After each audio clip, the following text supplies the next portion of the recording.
pemirsa, berjumpa lagi dalam Berita Mataram hari ini. Sejumlah berita penting dan menarik lainnya telah kami siapkan untuk Anda dan berikut diantaranya.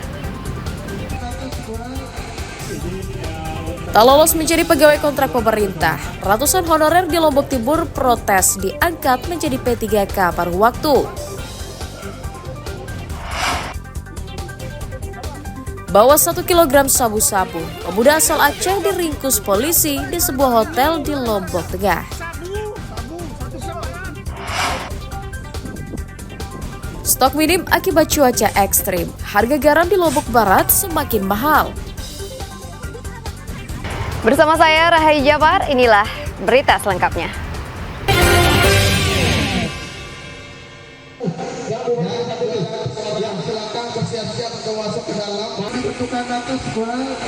Izin untuk teman-teman yang 200 orang yang akan masuk nanti.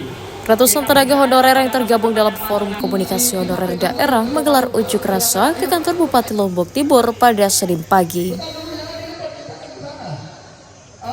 Kedatangan mereka untuk mengadukan nasib dan memprotes kebijakan pemerintah daerah yang mengangkatnya menjadi pegawai pemerintah dengan perjanjian kerja atau P3K paruh waktu.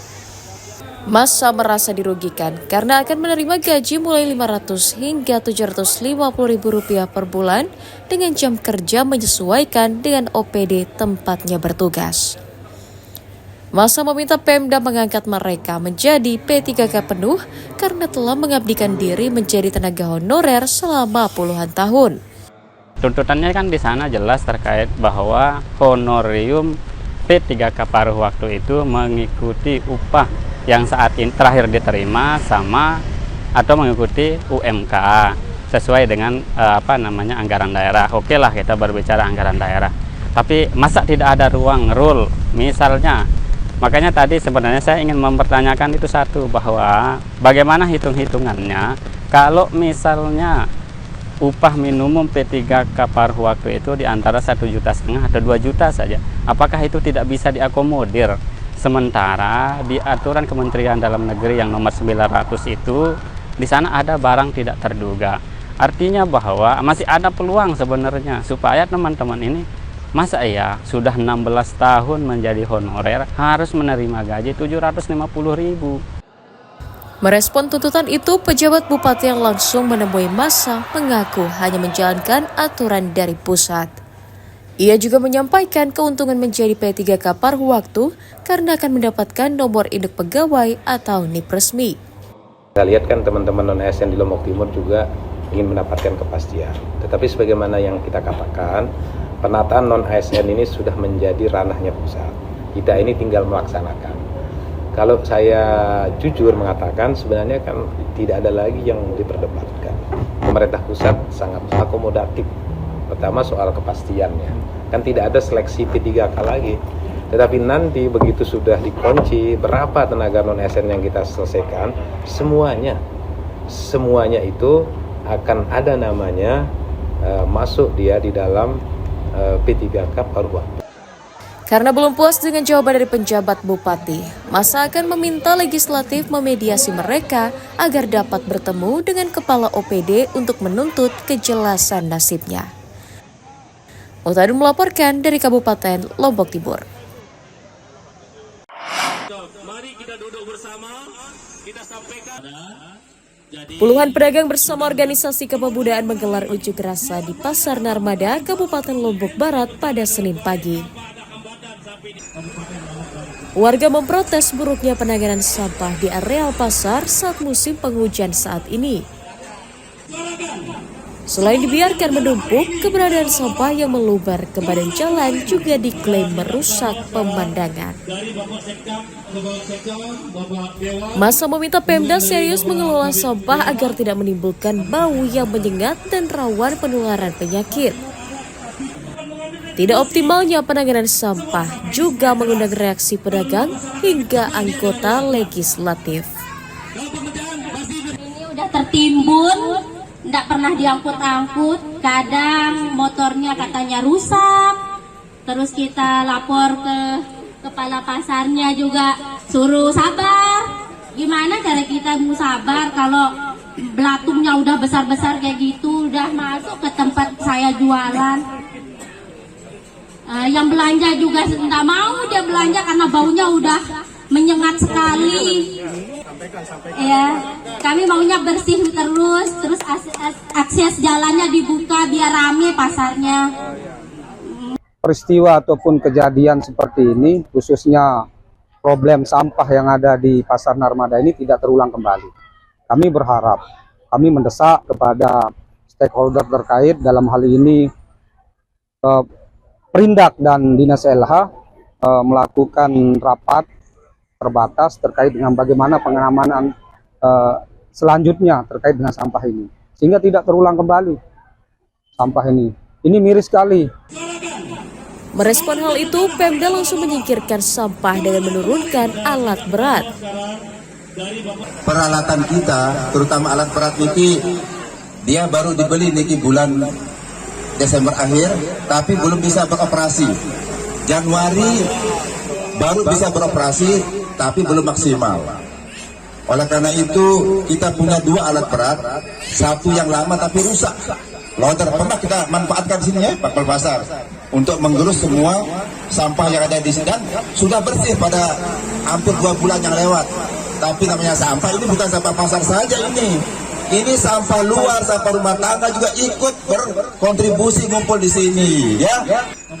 Masa berharap Pemda rutin mengangkut sampah setiap 2 minggu sekali, serta menyiapkan lokasi penampungan sementara yang lebih luas agar tidak diprotes masyarakat sekitar.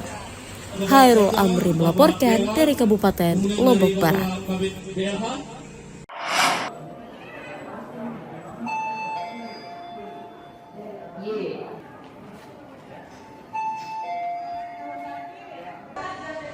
Belasan warga dirujuk ke Rumah Sakit Umum Dr. Sujono, Selong, Kabupaten Lombok Timur karena terjangkit demam berdarah. Petugas mencatat sejak awal Januari, sebanyak 12 pasien demam berdarah dirujuk dari sejumlah wilayah karena mengalami gejala demam berdarah. Sebagian besar pasien berasal dari 2 kecamatan, yakni Kecamatan Sakra dan Kecamatan Jerowaru. Hingga awal pekan ini, rumah sakit masih merawat sisa 2 pasien anak yang terjangkit demam berdarah. Sementara sisanya telah sehat dan dipulangkan. Sampai dengan hari ini, tadi sudah saya konfirmasi ke ruangan yang biasanya merawat kasus-kasus DBD, seperti ruang anak, kemudian ruang penyakit dalam. Ya, saat ini memang di ruang anak itu ada 2 orang yang sedang kita rawat dan kondisinya sudah baik. Untuk di ruangan internal pada hari ini tadi sudah saya konfirmasi kosong, tidak ada lagi pasien, sudah ada pasien. Sejauh ini sudah berapa pasien yang ditangani Pak? Sejak Januari ada awal. Sudah dicarikan di rekam medis, cuman untuk kasus di ruang anak dari Januari sampai dengan saat ini ada 11 orang yang sudah dirawat, dan sekarang yang sedang dirawat hanya 2 orang. Untuk mencegah meningkatnya kasus DBD, Pemda meminta warga menjaga pola hidup sehat dengan menjaga kebersihan lingkungan, menjaga imunitas tubuh, dan rutinitas menguras genangan air. Mutadun melaporkan dari Kabupaten Lombok Timur.